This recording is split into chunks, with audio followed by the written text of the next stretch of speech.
Hello, my name is Neil Harris and welcome to this Gallery Teachers Masterclass. And the topic of this masterclass is vocabulary inside and outside the classroom. And I'll be giving you some pointers for successful vocabulary learning and successful vocabulary learning teaching. So my name is Neil Harris and I'm a teacher trainer and Director of Marketing at CELT, Centre for English Language Teaching in Cardiff. And you might be wondering why I've chosen to talk to you today about vocabulary. Well, this really dates back to a light bulb moment in 1996, where I read a fascinating article by Sherry Goff called Actively Activating Vocabulary. And what it made me realize is what a poor vocabulary teacher I was, and that I was much too reliant on the very often ineffective activities that were provided by Coursebooks, and therefore not really giving my students the best opportunity for successful vocabulary learning. I was very, very lucky to go to work at Swansea University, where the Applied Linguistics Department is a recognised global leader in the teaching of vocabulary studies, headed by the now retired Paul Meara, but also with such names as Jim Milton and Tess Fitzpatrick. So working in an environment in a university where vocabulary research was so active really gave me a really fascinating insight into some of the issues around successful vocabulary teaching and successful vocabulary learning. And it's very much those that I hope on a very personal basis today, because there is so much I could have talked about. So see today's agenda as a kind of a personal walkthrough on some of the issues which I think are worth considering. So I want to start off with the question, what is vocabulary? Then move on to a really useful guiding principle, because I think this is what's missing for many teachers when it comes to successful vocabulary classroom activities. And then look at some tips and tools that I've picked up over the years, which I hope have enabled me and, more importantly, my learners to be wiser and more effective in their vocabulary learning before coming to some conclusions at the end. So let's begin with that very big question of what is vocabulary? And I was quite taken by a quotation that I found by A.S. Hornby, who back in 1995 was responsible for the launch of the first edition of the Oxford Advanced Learners Dictionary. And in the foreword to the dictionary, he makes the 3 points that appear on screen. That vocabulary can be seen as the total number of words which make up a language, or on a personal basis, all the words known to a person or used in a particular book, subject, whatever. So therefore a more kind of precise, a specific vocabulary domain. And then finally, I think the lay term that many people will think of is just a list of words with their meaning. However, I think since 1995, there's been a very interesting shift in terms of vocabulary. Notice here that there is no mention at all of multi-words, words coming together, collocation. And indeed in C, we see that list of words. And I think we've become much more aware that the words and the company that words keep is really important in our teaching and in our students' learning of lexis. However, I think, and I'm not attempting to answer these questions in any way, shape or form today, but I think my anticipated answers of the questions will become quite clear. Because it seems to me that in terms of the training of new teachers at pre-service level, an awful lot of time is spent looking at grammar, but how much time is spent looking at vocabulary? Likewise, when further teacher education takes place around the world, we've got programs like the Delta and the DIP TESOL. How much time is spent looking at grammar and how much time is spent looking at vocabulary? And indeed in course books, how much time is spent looking at grammar versus vocabulary? And I think the answer to this is likely to be that grammar has a lot more time spent on it. Vocabulary somehow is a bit nebulous and less well developed. So this picture here is really meant to represent my visual concept of vocabulary and grammar. So dotted around the planet, we have lots and lots of stars. Some of these stars shine brighter than others. They're perhaps high frequency words. Some stars are really close to others. They form collocations, but nevertheless, it's the planet of grammar that is the most visible to the eye. And if we represent this in this next slide, that grammar seems somehow in teacher education very often to take up more space, more time than its lesser well-developed sibling of vocabulary. Now, of course, this is a gross oversimplification.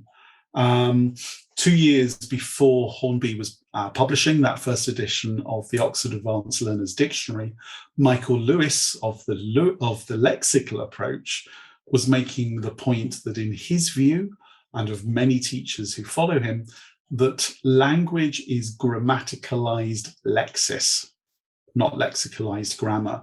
So for Lewis and those following the lexical approach, the bedrock of the planet, the bedrock of language is lexis, vocabulary. So it's interesting, isn't it, how Coursebooks have responded over the years to this. So the first course book that really attempted to follow a lexical syllabus was the Willis's English course, the Collins Co-Build English course. Wonderful course, but it just didn't sell very well. Newer course books that are very popular, and many teachers around the world are using them right now, such as Outcome and Life from the Deller and Walkley double act, are hugely popular. And these are what we might call lexically informed coursebook materials. But it is interesting, I think, that when I approached BEBC, the largest distributor of English language teaching coursebooks in the UK with global reach, that they immediately were able to tell me that it's English File that is their best-selling title. And if you have a look at the course map for English File, we'll see that it takes a highly synthetic syllabus approach with discrete language points as, if we like, individual nuggets, with grammar as one of its guiding parts. And vocabulary seems to play a much reduced role. So both in course books and in teacher education, I think whilst absolutely in the 30 years since I first trained as a language teacher, vocabulary has certainly become much more important than perhaps it was previously, but maybe there is still a way to go. And with that in mind, I wanted to offer you a couple of questions in a quiz. So I think these are going to make it very clear just how important vocabulary is for our learners. So coming up on screen now are 4 questions. The first one is an odd one out, and the following 3 are multiple choice questions. And I'd simply like you just to have a look at the options and decide for each question, which answer do you think is correct? So here's our first question. If vocabulary is divided into different categories, high frequency, low frequency, technical vocabulary, academic vocabulary, medical vocabulary, which of one of these is the odd one out? If I move on to the next 3 questions, let's remember these are multiple choice. And the next question asks you, in terms of word families or lemmas, how many are considered to be required for an understanding of English as it's spoken in everyday life? And here I'm thinking about transactional language, going to the shops, talking to a friend in a coffee shop, talking to family members? Is it 500 to 750 word families, 800 to 1,000, or 1,000 to 2,000? Our third question is to do with what percentage of vocabulary contained in a text is necessary for second language learners to understand that written text. Is it 60%, 75%, or 98%? And then finally, in terms of the typical learner of English, how many words, not word families, how many words does that typical learner of English know? Do you think it's 1,000, 2,000 to 3,000, or 5,000? Okay, I'll leave those questions on screen for a few more seconds, and then I'll reveal the answers on the next slide. Okay, so the first question in terms of the odd one out, it's medical vocabulary, for the simple reason that this can be seen as a subset of technical vocabulary. But when we look at words, we typically think of them being high and low frequency, academic or technical. This next question is an interesting one. So in terms of word families, between 800 and 1,000 are necessary for the ability to comprehend 3/4 of what we hear, what is around us in terms of speech. That goes up to 98% in terms of the ability of a second language learner to understand written texts. And this, of course, is really significant, isn't it? If we're thinking about students who are taking the IELTS exam, for example, that, you know, there's an awful lot of vocabulary they're going to need to know in order to be able to have, you know, a real comprehension of what it is that they're reading. And then in terms of the typical English learner, well, they'll reach between 2,000 and 3,000 words. Now, I wanted us to see those answers for the reason that it's my belief, therefore, that for very many learners, and let's consider that nowadays there is an understanding that for many learners of English, they're using it for study, for work, for travel, for intercultural encounters, that therefore, very probably, they're going to need to have rather more than just those high frequency words. And the number of words that they require in order to read is significant. It's 98% of the words in the text. And if the text, therefore, is complex, that's a lot of vocabulary. And even to understand 75% of language spoken in daily life, there's still around 800 to 1,000 of words that are required. And that's why I believe that we need to make vocabulary center stage in our learning for our learners and in our teaching. We need to reclaim it.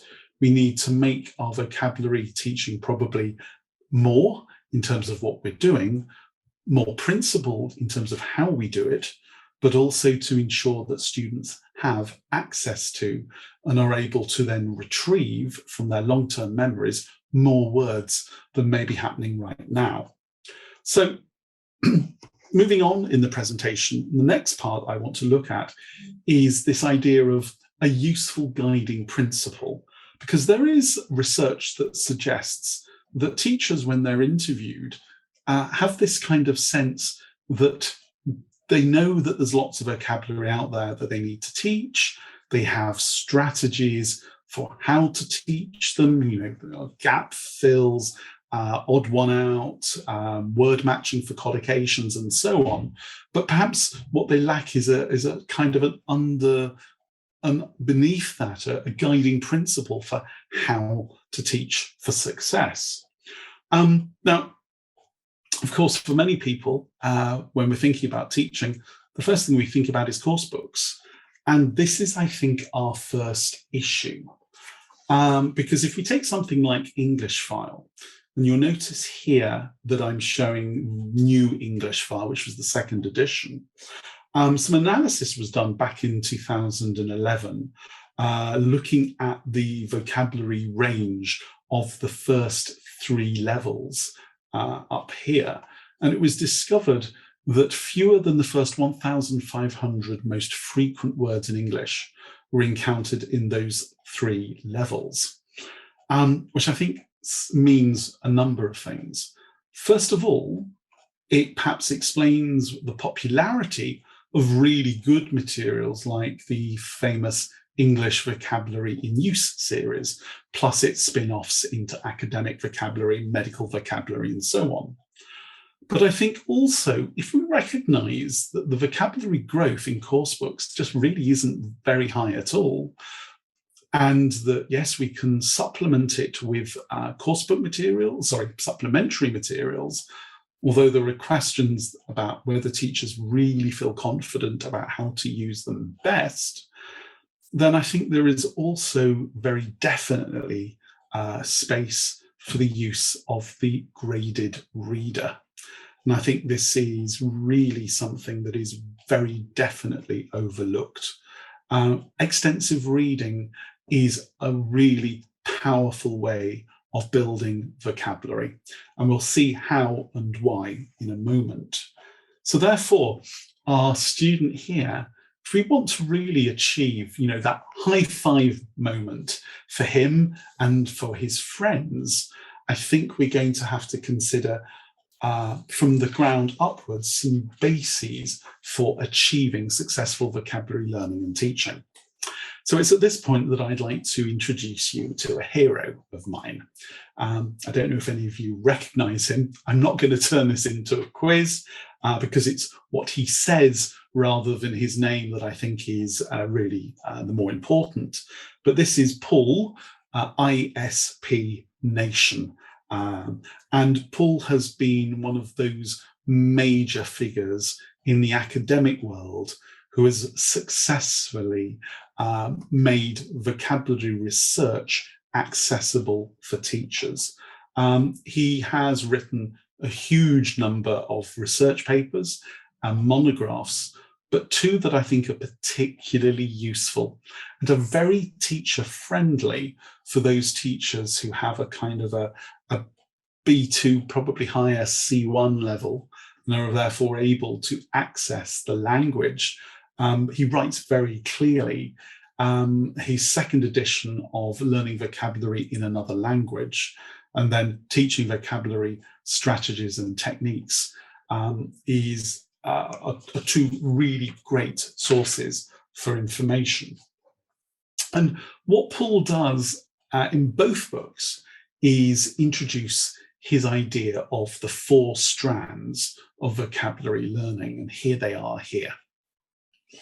Now, I'm going to pause a moment, and I'd just like to actually go through them one by one, because I think this is a very important way of considering how we are teaching vocabulary, and perhaps what gap there may be between our current practice and the practice that Paul recommends. And what I think is important here is that Paul's recommendations are evidence-based. So he has 4 strands, and pretty much what he suggests is that they should be given an equal weighting in a language program. And his first strand is the meaning-focused input, by which he means for the learner to be learning new vocabulary as well as enriching vocabulary that they've previously encountered. And this is through meaning-focused input. And as input suggests, this is really the domain of what they are listening to and what they're reading. But notice the recommendation that this should be finely tuned, that ideally there should be no more than 1 unknown word in 50. And in terms of the access to this, top of his list, extensive reading, but I think also in order to achieve this threshold, graded readers are a fantastic way of students expanding vocabulary through meaning-focused input, but also listening to stories and listening to lectures. If we have meaning-focused input. Not surprisingly, we also have meaning-focused output, and that's his second of the 4 strands. And this is about enriching and establishing knowledge of vocabulary, output through speaking and writing. And the purpose of this is to push the learners to the very boundaries of their knowledge. And the idea of this is that they activate the language, and ways in which they can do this might be giving prepared talks, participating in discussions, and writing, but also ranking activities. And I think here, this isn't simply ranking 5 words, but slightly more complex ranking activities, certainly at higher levels, as well as problem-solving activities, role play, and retelling. So this next strand, the 3rd strand, is probably one that we're all very familiar with. And unlike the first 2 strands, which is meaning-focused, this is much more language-focused. It's kind of the traditional vocabulary activities that we're familiar with in our language classrooms. And it's described by Paul as the deliberate study of new words and deepening study of previously met words through intensive reading and vocabulary exercises. So, if we think about Coursebooks, which very often have a vocabulary section following a reading activity or a listening activity, or they may have an explicit vocabulary section, and likewise in books like English Vocabulary in Use, where we have explicit vocabulary exercises. Here we'll be focusing on the meaning, form, and use of the language, often in the context of a sentence, I think, rather than a wider text. There may be some focus on vocabulary learning strategies, and also other activities like guessing meaning from context, working with word parts, parts of speech here, word cards, and dictionary use. And then the final strand, Paul describes as fluency development. And this is about not working with new vocabulary, but gaining proficiency, gaining confidence, increasing the speed of retrieval and use of vocabulary that is already known. Therefore, in the fluency development aspect of the 4 strands, no new vocabulary is introduced. It's message focused with tasks that develop automaticity, they develop speed. And these might include speed reading with no new vocabulary in them, 4-3-2 activities, and integrated skills. So as we look at this array of 4 strands, we might usefully ask ourselves, as teachers interested in our vocabulary teaching toolkit, which of these do we use most? Which of these do we use least? And perhaps we can extrapolate and ask the question, which of the 4 strands is most common in the language classroom? And which strand is least common in the language classroom? So I'll just leave those on screen for a few moments. And I'll flick to the next slide with those questions on again. I'll flick back to the 4 strands so you can check your answers. And I think what we'll find is, congratulations if you identified the 3rd strand, the language-focused learning, as being the one which is most common in language classrooms, and the final strand, strand 4, the fluency development, as the one that is least frequently seen. So what does this mean in terms of how we might alter the way we teach vocabulary?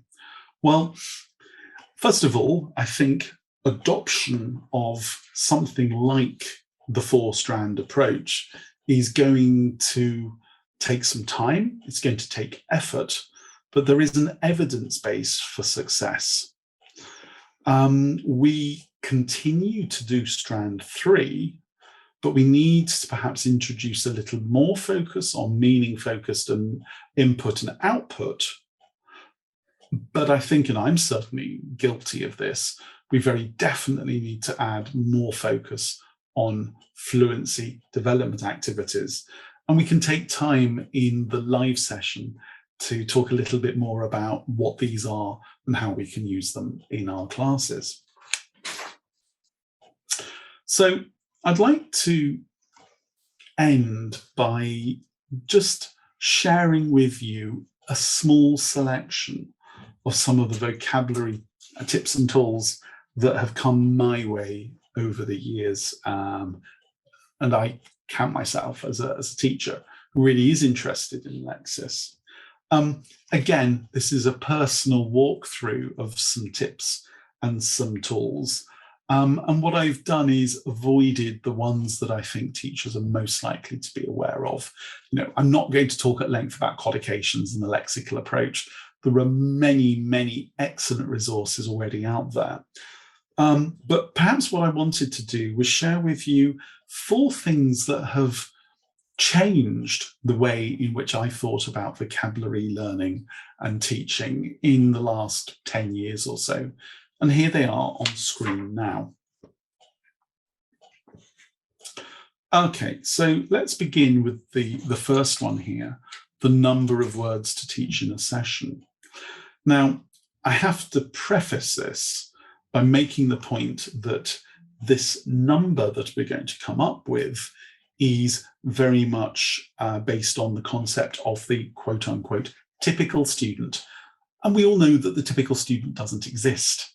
Students come to us, come to learning English with different L1s, with different motivations, with different aptitude. And I think all of those have a significant impact on the number of words that can be introduced. But I remember so well 1999 when I was doing my diploma, where my first observed class was a vocabulary one. And I thought at the time, I'm comfortable teaching vocabulary. This will be okay. And it was with a group of elementary learners, never a level that I've been happiest with. But nevertheless, I thought, I'll give them lots of good vocabulary to work with. And the bit of feedback that came back was that my language bath that I had given them, inundating them with new words, was basically not working.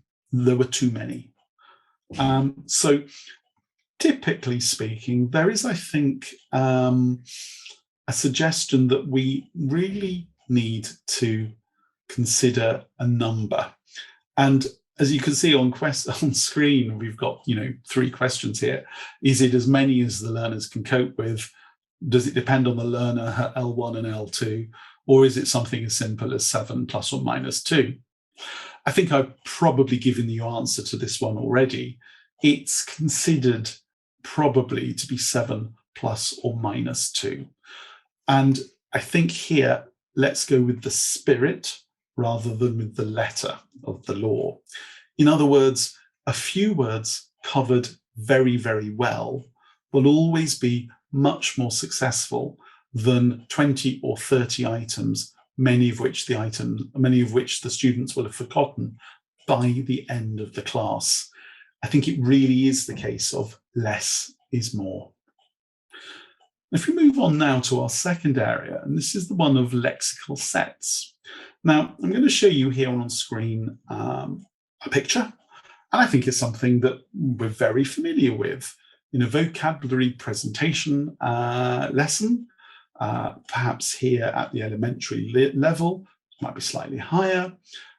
We've got lots and lots of vocabulary items, and immediately I think we can see a problem. Well, there's actually, if these are all new, far too many for the students to cope with. But I think there is also a wider issue, and that's the one of the way in which the mind, the brain, works with processing new vocabulary. And I don't know about you, but when you were learning English or another foreign language, did you find yourself sometimes mixing up words? I remember, for example, and to this day, I really have to think about knife, fork, and spoon in Italian, because it's actually I sometimes get them confused. And therefore, it's suggested that teaching a lexical set may in fact counterintuitively not be the best way to present vocabulary, but rather that it be approached thematically. Now, the 4 items I've got here all seem pretty random. Okay, we've got some animals here and maybe an area where the animals are found. And then we've got sleeping. These words are chosen deliberately. They come from a wonderful video of Mario Rinvolucri talking about the use of code switching and the use of L1 in the classroom. And the link here, if you look on Facebook to thebridge.sk and you look at their videos, you'll see him in this wonderful video in his wonderful, rich voice, telling a story of a bear in the forest who hears the birds, and then he decides that he's tired and it's time to go to sleep. I've watched this video 2 or 3 times. I almost feel in its ritualized manner that I could almost retell the story word for word. But what is interesting here is that he's working, I think, with low levels, probably young learners, but he tells the story in English and he approaches the target vocabulary glossed in both, not glossed, sorry, but given in both languages. So if you're a Greek teacher of English at a low level, you tell the story in Greek and then you intersperse it with a small number of words in the text, which you give in Greek, you then give in English, you give in Greek again, and ideally you have repetitions, and maybe the next time you introduce it in English, and then you bring it back to Greek. So the idea is that thematic presentation of vocabulary, it is suggested by the research, can in fact enable better retention than the lexical set, where even if we work with opposites, students sometimes just mix things up. Okay, our third point is this one of spaced repetition. And if after talking briefly about this, you're interested in finding out more, I would absolutely recommend you to watch Anna Kucha's Masterclass in the Gallery Teachers Library, where she talks at length about spaced repetition. Now, in that presentation, she talked about using boxes in order to help with learning vocabulary. This is how it works. We've got box 1, box 2, and box 3. You can buy these. It's probably as much fun as to get students to make their own. And all of the vocabulary, which are on 1 card per lexical item, it might be a collocation or an individual word, starts off on a card going into box 1. And notice we can put vocabulary from a given lesson together with clipped together. And these are reviewed every day. At the point where you have successfully remembered one of these words, we pop it into box 2. Now we have our box 2 words and the words that we're still learning. And obviously this will continue to grow all the time in box 1. Whereas we're reviewing the new vocabulary every day, the box 2 words, we space them out. We review these every 3 days. And after a couple of iterations, day 1 and day 4, if on day 4 we've remembered the vocabulary correctly, we can then move it into box 3. And then with the words that we've had in box 3, which we've successfully learnt down here, we've spaced them out a bit, we've given them time to settle in our memory, and if we're still able to retrieve them, they go to box 3. We then review these again, even more spaced out. These can be every 3 to 5 days. But of course, if we actually forget one of them, then the box 3 word goes back to the beginning in box 1. Now, arguably, you could say, well, that's far too many words to be dealing with. And I think you're right that there is a trade-off between the sheer number of words that we ambitiously might want our students to learn in the period of an academic year versus the ability for the box to hold them all. I have seen boxes that are kind of this long.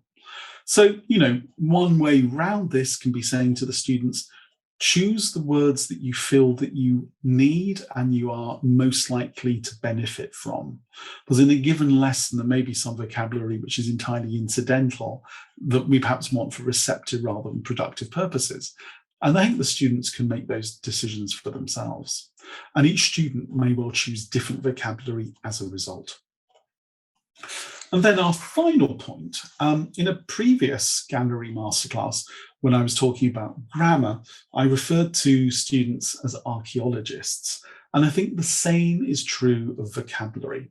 But here I'm going to expand the archaeological metaphor from students to teachers as well, because I'd like to show with you some online tools that can be used to help with vocabulary learning and vocabulary teaching. And these are the links here. I'll leave those on screen for a few moments. What I would suggest is for the first one, just put down Oxford Text Checker and then Oxford Learner Dictionaries. For the next one, you just need to put in complete, notice the spelling, lexical tutor into Google and it'll come up. And for the final one, English vocabulary profile, you might want to add the word Cambridge there to be sure that that one comes up. So if we look at these in turn, here is a print screen of the Oxford Text Checker that I did. And all I've done here is taken some text from the beginning of an IELTS essay. And I think this is probably a model answer. I'm able to choose which word list I work on. Here I went for the 5,000 word one. I'm able to choose the levels, and here I decided that I would filter for all levels. And it helps me to see in graphical form, but also as a table, the distribution of the words that are being used.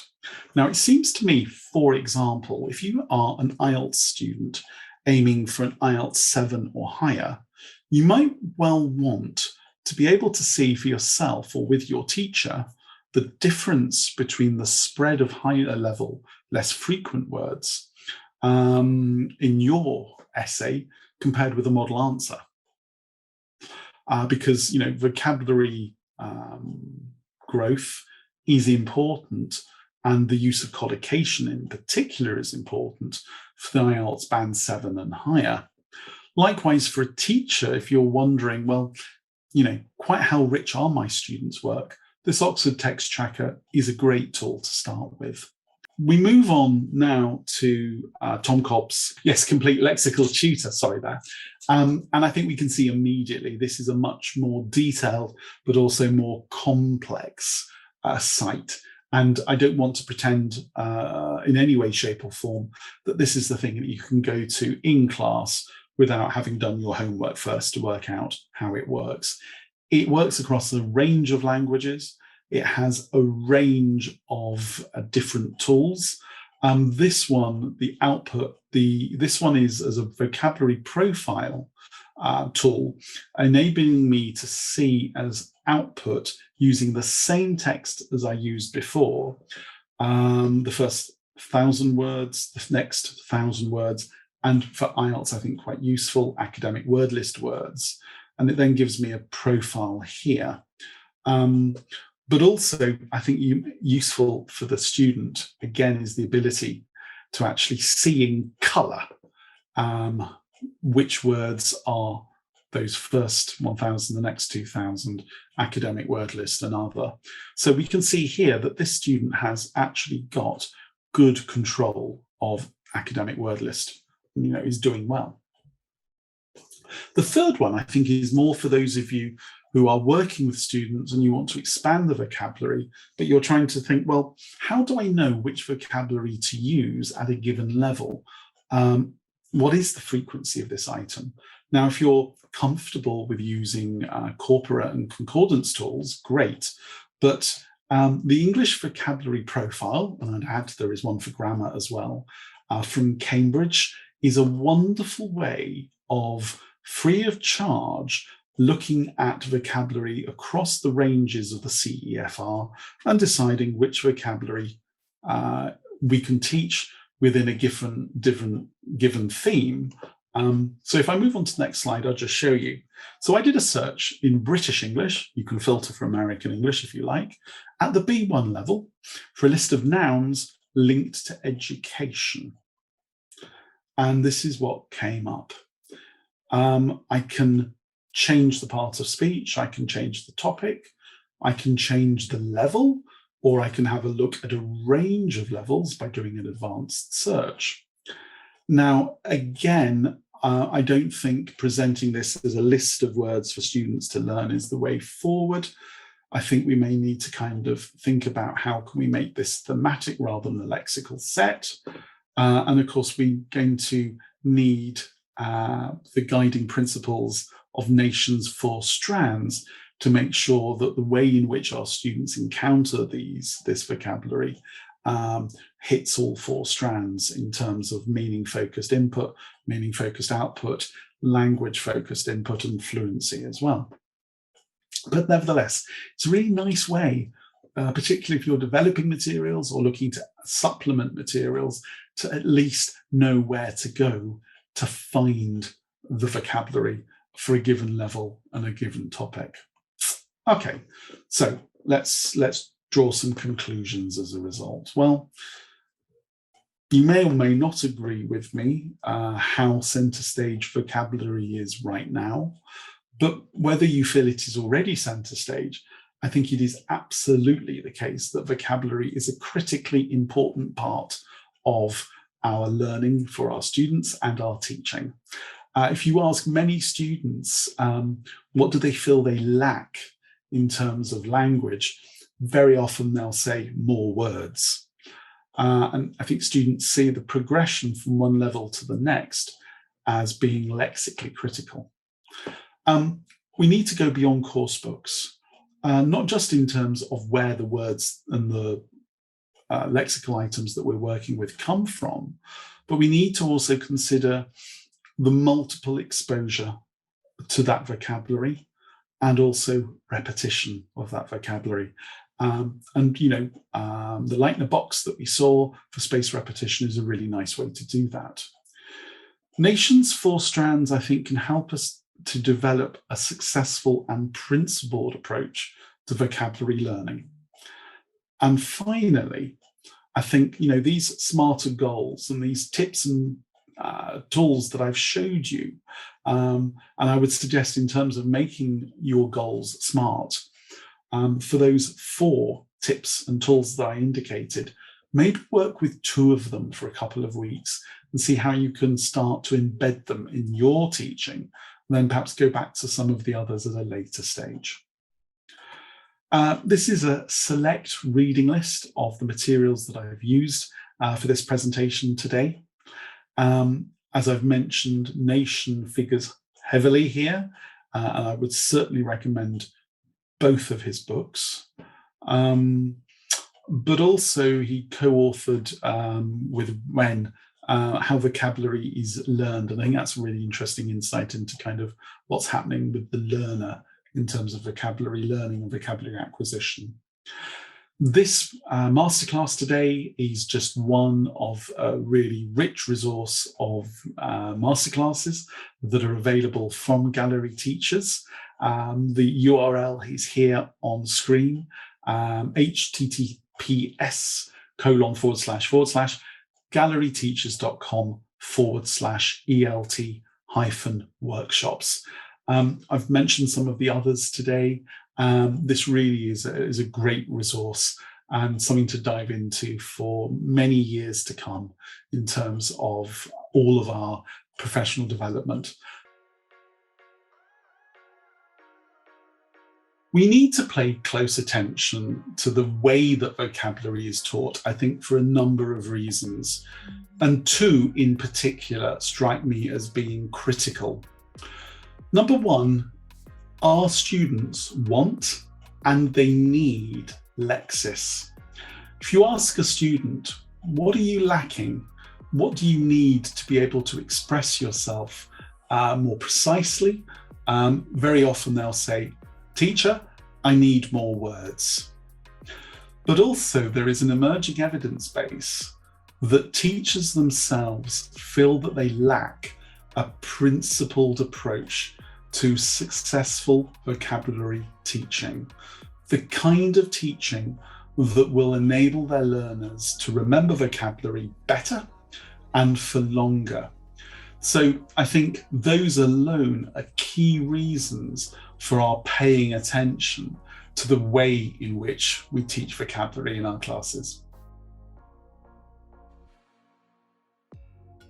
Coursebook, in my view, are insufficient, I'm afraid, in the provision of good vocabulary development for our learners. It is always the case with coursebooks that there is a compromise, because if they included absolutely everything that a teacher could do, they would be so big, so heavy, we'd probably need a forklift truck to pick them up. However, I still think that there are limitations in coursebooks. For example, some research was done looking at vocabulary growth across a range of 3 levels of a leading ELT coursebook, and it was found that the amount of vocabulary was really quite on the scant side. And therefore, as a result, I think as teachers, we need to complement, to supplement those coursebooks with other materials. Now, for many teachers, that'll be supplementary vocab resources like English vocabulary in use. However, if we take the view that our learners really need to have exposure to vocabulary across a range of principled approaches with meaning-focused input and meaning-focused output, we may therefore need to make a shift in terms of how our students access the vocabulary they want and need, and how they then practice it and use it in order to help it to go into long-term memory.